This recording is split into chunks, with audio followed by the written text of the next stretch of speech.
இந்தியாவின் பொருளாதாரத்தை இறந்த பொருளாதாரம் என அமெரிக்க அதிபர் டிரம்ப் விமர்சித்திருந்த நிலையில் பிரதமர் மோடி நாடு தழுவிய சுதேசி இயக்கத்திற்கு அழைப்பு விடுத்துள்ளார்.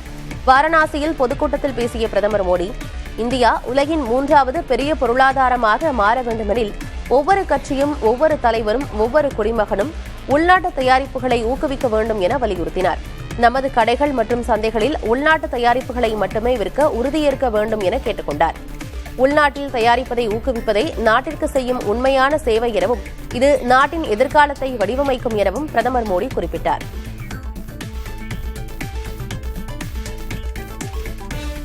மறைந்த முன்னாள் மத்திய அமைச்சர் அருண் ஜெட்லி விவசாய சட்டங்களுக்கு எதிராக பேச வேண்டாம் என்று தன்னை மிரட்டியதாக ராகுல் காந்தி குற்றம் சாட்டியுள்ளார். காங்கிரஸ் வழக்கறிஞர்கள் மாநாட்டில் பேசிய ராகுல் காந்தி, விவசாய சட்டங்களுக்கு எதிராக போராடிய போது அருண் ஜெட்லி என்னை மிரட்ட அனுப்பப்பட்டார். இந்த பாதையில் சென்றால் உங்களுக்கு எதிராக நாங்கள் நடவடிக்கை எடுக்க வேண்டியிருக்கும் என்றார். அதற்கு நான், பிரிட்டிஷ் அரசால் கூட எங்களை கட்டுப்படுத்த முடியவில்லை, நீங்கள் யார் என்று கேட்டேன் என்று கூறினார். ராகுல் காந்தியின் இந்த குற்றச்சாட்டை போலி செய்தி என்று பாஜக மறுத்துள்ளது. விவசாய சட்டங்கள் 2020ஆம் ஆண்டு அறிமுகப்படுத்தப்பட்டன என்றும், ஆனால் அருண் ஜெட்லி 2019ஆம் ஆண்டிலேயே இறந்துவிட்டார் என்றும் பாஜக கூறியுள்ளது. ராகுல் காந்தியின் கருத்துக்கு மறுப்பு தெரிவித்துள்ள அருண் ஜெட்லியின் மகன் ரோகன் ஜெட்லி, என் தந்தை இறந்துவிட்டார், அவரை அமைதியாக இருக்க விடுங்கள் என்று கூறியுள்ளார். பிரதமர் நரேந்திர மோடியின் கைப்பாவையாக தேர்தல் ஆணையம் மாறிவிட்டதாக காங்கிரஸ் தலைவர் மல்லிகார்ஜுன கார்கே குற்றம் சாட்டியுள்ளார். பீகாரில் வாக்காளர் பட்டியல்களில் சிறப்பு தீவிர திருத்தம் தொடர்பான சர்ச்சைக்கு மத்தியில் கார்கேவின் இந்த குற்றச்சாட்டு முன்வந்துள்ளது. அரசியலமைப்பு சவால்கள் என்ற மாநாட்டில் பேசிய கார்கே, பிரதமர் மோடி மற்றும் பாஜக ஆட்சியின் கீழ் அரசியலமைப்பு ஆபத்தில் இருப்பதாகவும் அதை பாதுகாப்பது ஒவ்வொரு காங்கிரஸ் தொண்டர்களின் கடமை என்றும் அவர் தெரிவித்தார். இந்தியாவில் கடந்த ஆண்டு 18,900 உறுப்பு மாற்று அறுவை சிகிச்சைகள் நடந்துள்ளதாக மத்திய சுகாதாரத்துறை அமைச்சர் JP நட்டா தெரிவித்துள்ளார். இது ஒரு வருடத்தில் செய்யப்பட்ட அதிகபட்ச அறுவை சிகிச்சைகள் என குறிப்பிட்ட அவர், உறுப்பு மாற்று அறுவை சிகிச்சைகளில் அமெரிக்கா, சீனாவிற்கு அடுத்த இடத்தில் இந்தியா இருப்பதாகவும் தெரிவித்துள்ளார். கைகள் மாற்று அறுவை சிகிச்சையில் இந்தியா உலகிலேயே முன்னணி நாடாக உள்ளது எனவும் JP நட்டா கூறியுள்ளார். மேற்கு வங்கத்தில் ஒவ்வொரு துர்க்கை பூஜை பந்தல்களுக்கும் 1,10,000 ரூபாய் வழங்கப்படும் என அம்மாநில முதல்வர் மமதா பானர்ஜி அறிவித்துள்ளார். இதனால் மாநில அரசுக்கு சுமார் 500 கோடி ரூபாய் செலவாகும் என மதிப்பிடப்பட்டுள்ளது. அரசு நிதி ஒரு குறிப்பிட்ட மத விழாவிற்காக பயன்படுத்தப்படுவது மதச்சார்பின்மைக்கு எதிரானது என விமர்சனங்கள் எழுந்துள்ளன. துர்க்கை பூஜை நடத்துபவர்களுக்கு மக்களிடம் செல்வாக்கு உள்ளது என்பதால் சட்டமன்ற தேர்தலில் அவர்களது ஆதரவை பெறும் வண்ணம் மமதா இந்த நடவடிக்கையை எடுத்துள்ளதாக கருதப்படுகிறது. மமதா சிறுபான்மையினரின் ஆதரவு அரசியலை செய்கிறார் என்ற பாஜகவின் பரப்புரையையும் இந்த நடவடிக்கை தகர்க்கலாம் என பேசப்படுகிறது. அமர்நாத் யாத்திரை திட்டமிடப்பட்டு ஒரு வாரத்திற்கு முன்பே நிறுத்தப்படுகிறது.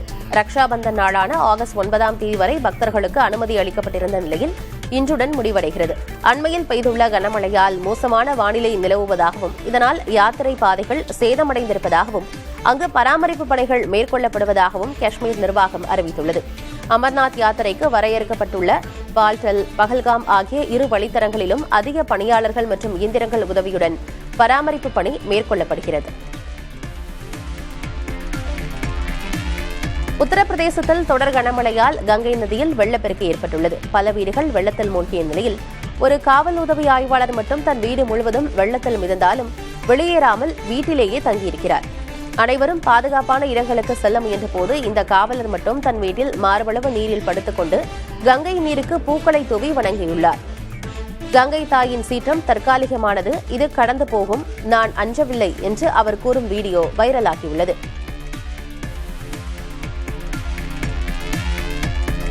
உத்தரப்பிரதேச மாநிலம் காசியாபாத்தில் மழைநீர் வடிகாலில் பொருத்தப்பட்டிருந்த இரும்பு மூடியை கூட விட்டு வைக்காமல் திருடர்கள் திருடிச் சென்றுள்ளனர். இதுகுறித்த CCTV காட்சிகள் வெளியாகியுள்ளன. மழைநீர் வடிகாலில் பொருத்தப்பட்டிருந்த இரும்பு மூடியை நகர்த்தி பார்க்கும் திருடர்கள் ரிக்ஷாவை வரவழைத்து அதை ஏற்றிச் செல்கின்றனர். அந்த ரிக்ஷாவின் பதிவெண் கருப்பு வண்ணத்தால் மறைக்கப்பட்டிருக்கிறது. CCTV காட்சிகளின் அடிப்படையில் அந்த திருடர்களை காவல்துறையினர் தேடி வருகின்றனர்.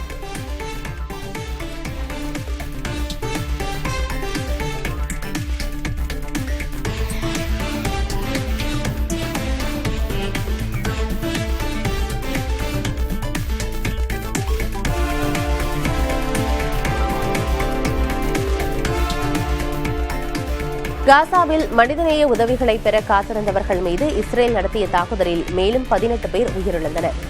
கடந்த மே 27ஆம் தேதி முதல் கடந்த மாதம் 31ஆம் தேதி வரை காசா மனிதாபிமான அறக்கட்டளையின் உதவி மையங்கள் அருகே இஸ்ரேல் நடத்திய தாக்குதலில் மட்டும் 859 பேர் உயிரிழந்திருப்பதாக ஐக்கிய நாடுகள் சபை தெரிவித்துள்ளது. இதனிடையே இஸ்ரேலின் டெல் அவீவில் காசாவில் போரை நிறுத்தவும் பிணைய கைதிகளை மீட்கவும் வலியுறுத்தி அவர்களது குடும்பத்தினர் போராட்டத்தில் ஈடுபட்டனர். இதில் மத்திய கிழக்கிற்கான அமெரிக்காவின் சிறப்பு தூதர் ஸ்டீவ் விட்காஃபும் பங்கேற்றார்.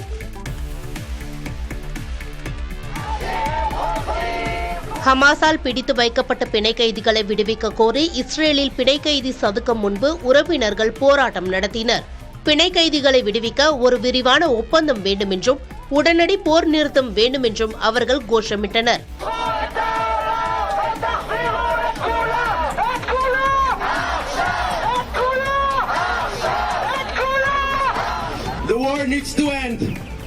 ஹமாஸ் வசம் இன்னும் 50 இஸ்ரேலிய பிணை கைதிகள் உள்ளனர். ஹமாஸ் அமைப்பு வெளியிட்ட வீடியோக்களில் இஸ்ரேல் பிணை கைதிகள் மிகவும் பலவீனமாக காணப்பட்டனர். அந்த வீடியோக்கள் வெளியான நிலையில் இஸ்ரேலில் போராட்டங்கள் தீவிரமடைந்தன. அமெரிக்காவின் சிறப்பு தூதர் ஸ்டீவ் விட்காஃப் போராட்ட களத்திற்கு சென்று பிணை கைதிகளின் குடும்பங்களை சந்தித்து பேசினார். இந்தோனேஷியாவில் உள்ள வெலட்டோபி லக்கி எரிமலையானது 2வது நாளாக வெடித்துச் சிதறியது. சனிக்கிழமை அந்த எரிமலை வெடித்தபோது வானில் 18 கிலோமீட்டர் தூரத்திற்கு சாம்பல் பரவியது. எரிமலையிலிருந்து சுமார் 8 கிலோமீட்டர் தூரத்திற்கு எரிமலை கற்கள் தூக்கி வீசப்பட்டுள்ளன.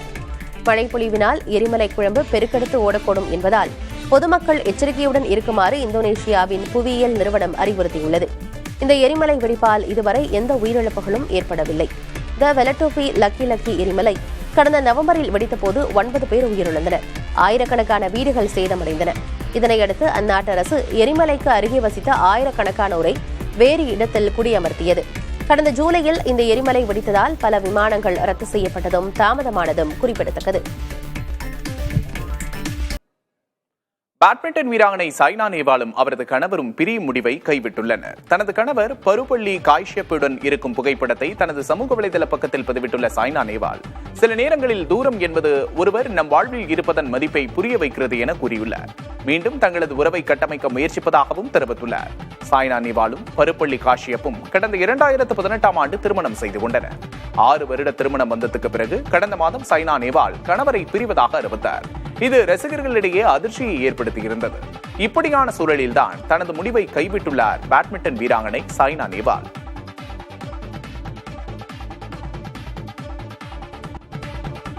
வடமாநில இந்தியர்களுக்கு தமிழகத்தில் வாக்குரிமை கொடுக்கக்கூடாது என்றும் தேர்தல் நேரத்தில் அவர்கள் அவரவர் மாநிலங்களுக்கு சென்றுவிட வேண்டும் எனவும் நாம் தமிழர் கட்சியின் தலைமை ஒருங்கிணைப்பாளர் சீமான் தெரிவித்துள்ளார். தேனி மாவட்டம் பங்களாமேட்டில் செய்தியாளர்களை சந்தித்த அவர், தமிழ்நாடு நிலத்தின் அரசியல் அதிகாரத்தை தீர்மானிக்கும் முடிவை வட மாநிலத்தவர்களுக்கு வழங்கக்கூடாது என்று குறிப்பிட்டார்.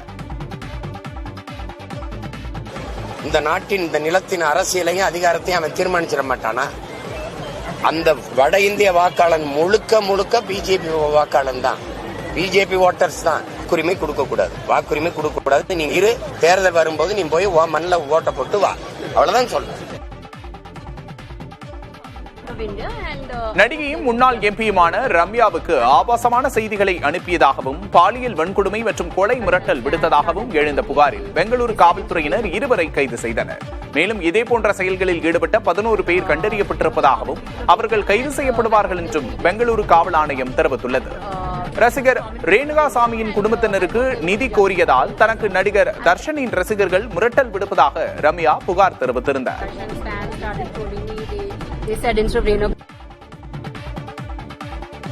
ரேணுகாசாமியின் கொலை வழக்கில் நடிகர் தர்ஷன் கைதாகி தற்போது ஜாமீனில் உள்ளது குறிப்பிடத்தக்கது. தூத்துக்குடியில் மனைவியை கொலை செய்துவிட்டு சென்னையில் சுற்றித் திரிந்த சிஆர்பிஎஃப் வீரரை தேனாம்பேட்டை போலீசார் கைது செய்தனர். தலவாய்புரத்தைச் சேர்ந்த தமிழ்ச்செல்வன் சில தினங்களுக்கு முன்பு தனது மனைவியை கொலை செய்துவிட்டு தலைமறைவானார். அவரை தேடி வந்த ஏரல் போலீசார் இது தொடர்பான தகவலை அனைத்து மாவட்ட காவல்துறையினருக்கும் தெரிவித்தனர். இந்நிலையில் சென்னையில் சுற்றித் திரிந்த தமிழ்ச்செல்வனை கைது செய்த தேனாம்பேட்டை போலீசார் அவரை தூத்துக்குடி போலீசாரிடம் ஒப்படைத்தனர். அமெரிக்காவின் நியூயார்க்கில் வெள்ளப்பெருக்கால் அவசர நிலை அறிவிக்கப்பட்டுள்ளது. நியூயார்க் நகரில் கனமழையின் காரணமாக கடும் வெள்ளப்பெருக்கு ஏற்பட்டுள்ளது. இதனால் சாலைகளில் வெள்ளம் பெருக்கெடுத்து ஓடுகிறது. சாலைகள் குளமான நிலையில் சில இடங்களில் வாகனங்கள் நீரில் மூழ்கின. நியூயார்க்கின் சுரங்க ரயில் நிலையங்களிலும் தண்ணீர் புகுந்துள்ளது. தண்டவாளங்களில் வெள்ளம் சூழ்ந்ததால் சுரங்க ரயில் சேவை நிறுத்தப்பட்டது. இதனையொட்டி அவசர நிலையை அறிவித்துள்ள நியூயார்க் நகர மேயர் எரிக் ஆடம்ஸ் முடிந்தவரை வீட்டிலேயே இருக்குமாறும் வாகனங்களை இயக்க வேண்டாம் என்றும் அறிவுறுத்தியுள்ளார். அடுக்குமாடி குடியிருப்புகளில் தரைத்தளத்தில் வசிப்போரை பாதுகாப்பான இடங்களுக்கு செல்லுமாறு அவர் கேட்டுக் கொண்டுள்ளார்.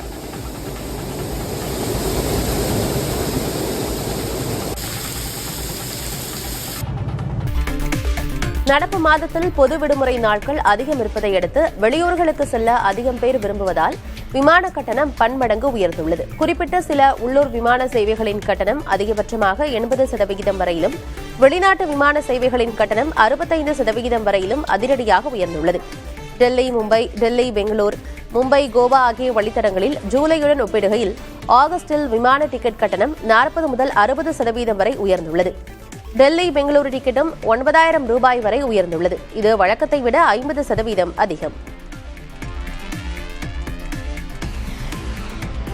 வெளிநாட்டில் வசிக்கும் இந்தியர்கள் பலர் ஏன் தாயகம் திரும்ப மறுக்கிறார்கள் தெரியுமா என ஸ்வீடனில் வசிக்கும் இந்தியர் ஒருவர் சமூக ஊடகங்களில் பகிர்ந்து கொண்ட ஒரு பதிவு விவாதத்தை ஏற்படுத்தியுள்ளது. ஐரோப்பா, அமெரிக்கா உள்ளிட்ட வெளிநாடுகளில் அதிக சம்பளம் கிடைக்கிறது, சிறந்த வாழ்க்கை முறையை ஏற்படுத்திக் கொள்ள முடிகிறது, பாதுகாப்பான தெருக்கள், தூய்மையான காற்று, வலுவான சமூக பாதுகாப்பு கிடைக்கிறது, குறிப்பாக பெண்களுக்கு அதிக பாதுகாப்பு உள்ளது, சமூக வன்முறை மிகவும் குறைவு, வேலையில் திறமைக்கு மட்டுமே முக்கியத்துவம் அளிக்கப்படுகிறது. அதுவே இந்தியாவை எடுத்துக்கொண்டால் நிலைமை தலைகீழாக உள்ளது. இந்திய அரசு அலுவலகங்களில் லஞ்சம் தலைவிரித்தாடுகிறது. எங்கு திரும்பினாலும் குப்பைகள், பாதுகாப்பற்ற சாலைகள், கடும் போக்குவரத்து நெரிசல். பெண்கள் பாதுகாப்பு இந்தியாவில் மிக மோசமாக உள்ளது. இதன் காரணமாகத்தான் வெளிநாட்டில் வசிக்கும் இந்தியர்கள் தங்கள் குடும்பம் மற்றும் குழந்தைகளின் எதிர்காலத்தை கருத்தில் கொண்டு வெளிநாட்டிலேயே தங்குவதற்கு விரும்புகிறார்கள் என்று அவர் பதிவிட்டுள்ளார்.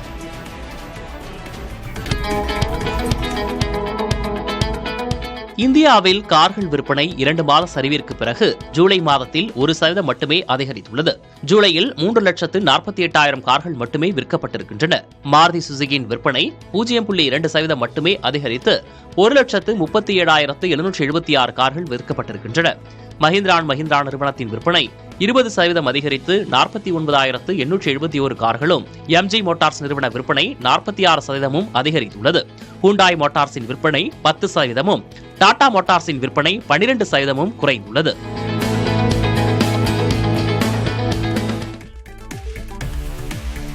அமர்நாத் யாத்திரை திட்டமிடப்பட்ட ஒரு வாரத்துக்கு முன்பே நிறுத்தப்படுகிறது. ரக்ஷாபந்தன் நாளான ஆகஸ்ட் 9ஆம் தேதி வரை பக்தர்களுக்கு அனுமதி அளிக்கப்பட்டிருந்த நிலையில் இன்றோடு முடிவடைகிறது. அண்மையில் பெய்துள்ள கனமழையால் மோசமான வானிலை நிலவுவதாகவும், இதனால் யாத்திரை பாதைகள் சேதமடைந்திருப்பதாகவும், அங்கு பராமரிப்பு பணிகள் மேற்கொள்ளப்படுவதாகவும் காஷ்மீர் நிர்வாகம் அறிவித்துள்ளது. அமர்நாத் யாத்திரைக்கு வரையறுக்கப்பட்டுள்ள பால்தல், பஹல்காம் ஆகிய 2 வழித்தடங்களிலும் அதிக பணியாளர்கள் மற்றும் இயந்திரங்கள் உதவியோடு பராமரிப்பு பணி மேற்கொள்ளப்படுகிறது.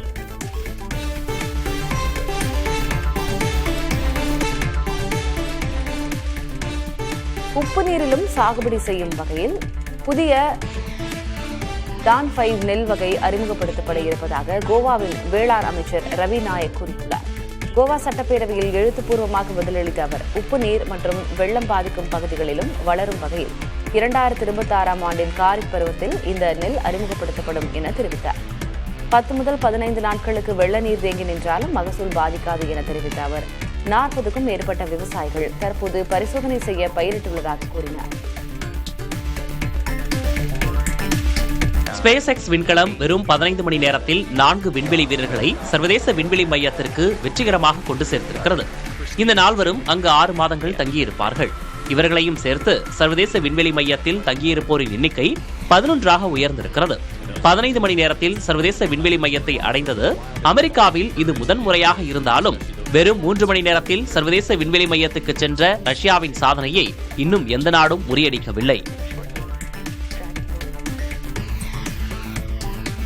2025ஆம் ஆண்டின் ஜூப்ளி யூத் நிறைவு நிகழ்வுக்காக உலக நாடுகளிலிருந்து லட்சக்கணக்கான கத்தோலிக்க இளைஞர்கள் வாட்டிகனின் ரோம் நகரில் குவிந்து வருகின்றனர். இளைஞர்களுக்கான ஆன்மீக மீள் நிகழ்வாக கருதப்படும் ஜூப்ளி யூத் விழா கடந்த ஜூலை 28ஆம் தேதி தொடங்கியது. ரோம் நகரில் நடைபெற்று வரும் ஒரு வார விழா இன்றோடு நிறைவடைகிறது. இதில் போப் லியோ இளைஞர்கள் முன்பு பிரசங்கம் மேற்கொள்ள உள்ளார். இதற்காக நடைபெறும் பிரார்த்தனையில் பங்கேற்பதற்காக லட்சக்கணக்கான இளைஞர்கள் ரோமின் புறநகர் பகுதியில் இரவிலும் வெட்டவெளியில் படுக்கையை விரித்து உறங்கி வருகின்றனர்.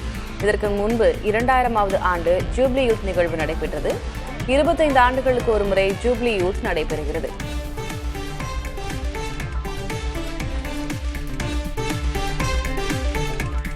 வாட்டிகனில் குழந்தைகள் ஆபாச படங்களை வைத்திருந்த குற்றத்தில் 5 ஆண்டுகள் சிறை தண்டனை பெற்ற பாதிரியார் மீண்டும் பணியில் சேர்த்துக் கொள்ளப்பட்டிருப்பது சர்ச்சையாகியுள்ளது. 2018ஆம் ஆண்டு கைது செய்யப்பட்ட கார்லோ ஆல்பர்டோ எனும் பாதிரியார் நன்னடத்தை காரணமாக முன்கூட்டியே விடுதலை செய்யப்பட்டார். வாட்டிகனில் அவருக்கு மீண்டும் பணி ஒதுக்கப்பட்டிருப்பதற்கு எதிர்ப்பு தெரிவித்துள்ள குழந்தைகள் நல ஆர்வலர்கள் அவரை பணி நீக்கம் செய்ய வேண்டும் என போப் ஆண்டவரிடம் கோரிக்கை வைத்துள்ளனர். ஒளியை போல் 10 மடங்கு வேகத்தில் பாயக்கூடிய தங்களின் ஆஸ்ட்ரனிக் என்ற புதிய வகை ஏவுகணை அண்டை நாடான பெலாரஸில் இந்த ஆண்டின் பிற்பகுதியில் நிலைநிறுத்தப்படும் என ரஷ்ய அதிபர் புடின் தெரிவித்துள்ளார். செயின்ட் பீட்டர்ஸ்பர்க் நகரில் புடினும் பெலாரஸ் அதிபர் அலெக்சாண்டர் லுகன்ஷென்கோவும் சந்தித்து பேசினர். இதன் பிறகு பேசிய புடின் புதிய வகை நடுத்தர தொலைவு ஏவுகணை எனவும் உலகின் எந்த வான் பாதுகாப்பு தளவாடத்தாலும் இடைமறிக்க முடியாத அளவுக்கு ஒளியை போல் 10 மடங்குக்கும் மேலான வேகத்தில் ஆர்சனிக் பாயும் என்றும் தெரிவித்தார். ஈரான் அதிபர் மசூத் பெசஷ்கியான் 2 நாள் சுற்றுப்பயணமாக பாகிஸ்தான் சென்றுள்ளார். லாகூர் வந்த அவரை முன்னாள் பிரதமர் நவாஸ் ஷெரீப், பஞ்சாப் மாகாண முதல்வர் மரியம் நவாஸ் உள்ளிட்டோர் வரவேற்றனர்.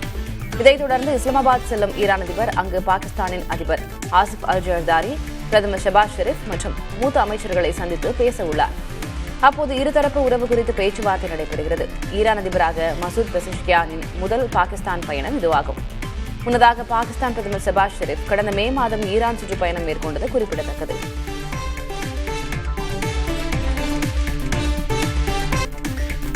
திருப்பதி என்றாலே அனைவருக்கும் ஞாபகம் வருவது ஏழுமலையானும் லட்டும் தான். திருப்பதி செல்லாதவர்கள் கூட அங்கு வழங்கப்படும் லட்டுவை சுவைத்திருப்பார்கள். ஒருவர் திருப்பதிக்கு செல்கிறார் என்று தெரிந்தாலே லட்டு வாங்கி வர மறந்து விடாதீர்கள் என்பதுதான் அவர் கேட்கும் வார்த்தைகளாகவே இருக்கும். இப்படி பெயர் போன திருப்பதி லட்டு 310 ஆண்டுகளை நிறைவு செய்திருக்கிறது. லட்டு பிரசாதம் நைவேத்தியம் செய்யப்படுவது குறித்த வரலாற்று சான்றுகள் 1715ஆம் ஆண்டு ஆகஸ்ட் மாத தொடக்கத்திலிருந்தே கிடைக்கின்றன. பொதுவாக திருப்பதியில் ஏழுமலையானை தரிசிக்கும் மக்கள் மலை மீது சில நாட்கள் தங்கிவிட்டு வீடு திரும்புவது வாடிக்கையாக இருந்துள்ளது. சில நூற்றாண்டுகளுக்கு முன் அவ்வாறு தங்குபவர்கள் பசியார பிரசாதமாக அதிரசம், அப்பம் வழங்கப்பட்டுள்ளன. அவையும் சீக்கிரமாக காலாவதியாகிவிட பூந்தி பிரசாதமாக வழங்கப்பட்டு வந்திருக்கிறது. இப்படியான சூழலில் பெரிய செல்வந்தர் ஒருவர் தனது வேண்டுதல் நிறைவேறினால் பெருமாளின் திருக்கல்யாண உற்சவத்தன்று பக்தர்களுக்கு லட்டு வழங்குவதாக வேண்டுதல் வைத்தாராம். வேண்டுதல் நிறைவேறியவுடன் அந்த செல்வந்தர் கல்யாணம் ஐயங்கார் என்பவரை லட்டு தயாரிக்க அணுகியுள்ளார்.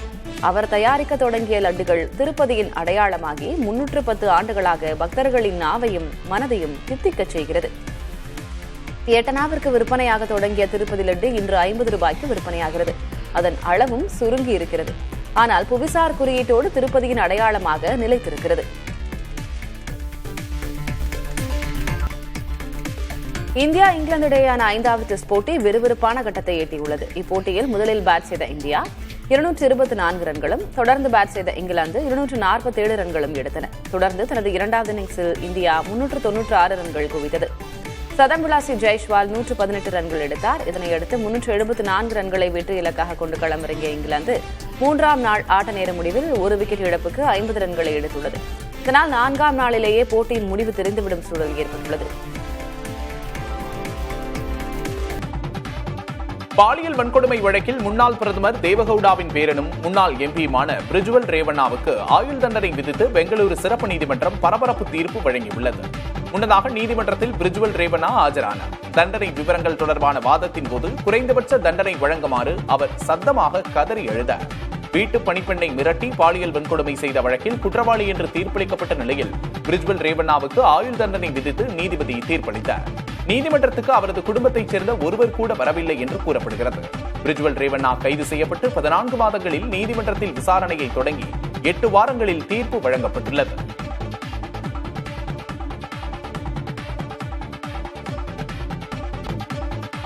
இங்கிலாந்தில் கடந்த ஆண்டு செப்டம்பரில் படகு ஒன்றை எல்லை பாதுகாப்பு படையினர் துரத்தி பிடித்த சம்பவம் 225 கோடி ரூபாய் மதிப்பிலான கொக்கைனை பறிமுதல் செய்ய வழிவகுத்துள்ளது.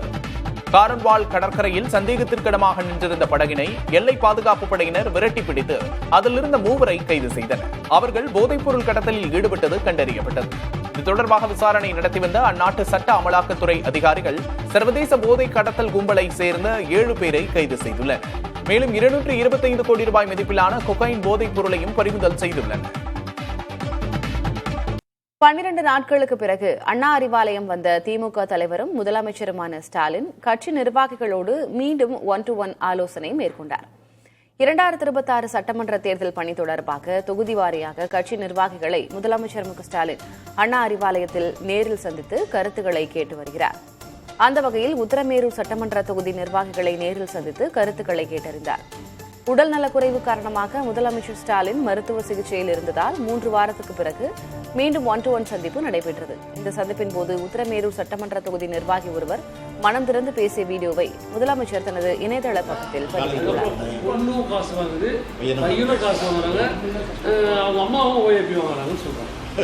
ஒரு தொள்ளாயிரம் ஒரு ஊர் இருக்கு. ஒரு முஸ்லீம் வீட்டில் நான் போனேன். 5 இது அவங்க வீட்டில் இருக்கு. குடும்பத்தொகை 2 பொண்ணுக்குள்ள காலேஜ் படிக்கிறாங்க. அம்மா வீட்டில் வந்து அவங்க அம்மா வந்து 1200 வாங்குறாங்க. அவங்க ரொம்ப சந்தோஷமாக சொன்னாங்க. நான் போன வீட்டில் அந்த தொள்ளாயிரம் அந்த முஸ்லீம் வீட்டில் சொன்னது ரொம்ப எனக்கு ரொம்ப சந்தோஷம். வாழ்நாளில் இந்த மாதிரி ஒரு பாக்கியம் வந்து ஒரு முதல். சட்டப்பேரவையில் மக்கள் பிரச்சினைகளை பற்றி பேச ஆரம்பித்தாலே சபாநாயகர் அப்பாவோ தனது மைக் வயரை துண்டித்து விடுவார் என அதிமுக பொதுச் செயலாளர் எடப்பாடி பழனிசாமி குற்றம் சாட்டியுள்ளார். நெல்லை மாவட்டம் பனகுடியில் பிரச்சாரம் செய்த அவர் திமுக அமைச்சர்கள் அமலாக்கத்துறையினருக்கு பயந்து தூக்கத்தை தொலைத்து விட்டதாக சாடினார். பனை ஏறும் தொழிலாளர்களுக்கு இங்க இருக்க நம்முடைய சட்டப்பேரவை தலைவர் சபாநாயகர் இருக்கார். பிரதான எதிர்கட்சி தலைவரா நான் இருக்கிறேன். மக்களுடைய பிரச்சனை எங்கிட்ட கூட கொடுக்குறாங்க. அங்க சட்டமன்றத்தில் பேசுனா நேரலையை துண்டிச்சிருவார். கரெக்டா நான் பேசுனா புடிங்கி விட்டுருவார். ஓயரா என்ன நியாயம்? நீங்க எல்லாம் கோரிக்கை கொடுக்குறீங்க. அந்த கோரிக்கையை சட்டமன்றத்தில் எடுத்து சொல்வது பிரதான எதிர்கட்சியுடைய கடமை. அந்த அடிப்படையில் நான் பேச எழுந்தா பேசிக்கிட்டு போது விடுவார். பேச பேச கட் பண்ணி எடுத்துருவார். அந்த ஒயரை புடிங்கி விட்டுருவார். எப்படா அமலாக்கத்துறை வரும் நம்மளை கைது பண்ணுவான்னு தினம் தினம் தூக்கத்தை தொலைச்சிருக்காங்க. எந்த மந்திரி தூங்குறது இல்ல. ஏன்னா காலையில கதவை தட்டிடுவாங்களே இன்னும் பயத்துல தான் இன்றைக்கு இருக்கிற அமைச்சர்லாம் தூங்கிட்டு இருக்கிறாங்க. ஏன்னா அவ்வளவு லஞ்ச லாவணியம் தமிழகத்தில் தாண்டமாடுது. எல்லாமே ஊழல். ஊழலாத துறையே இல்லை.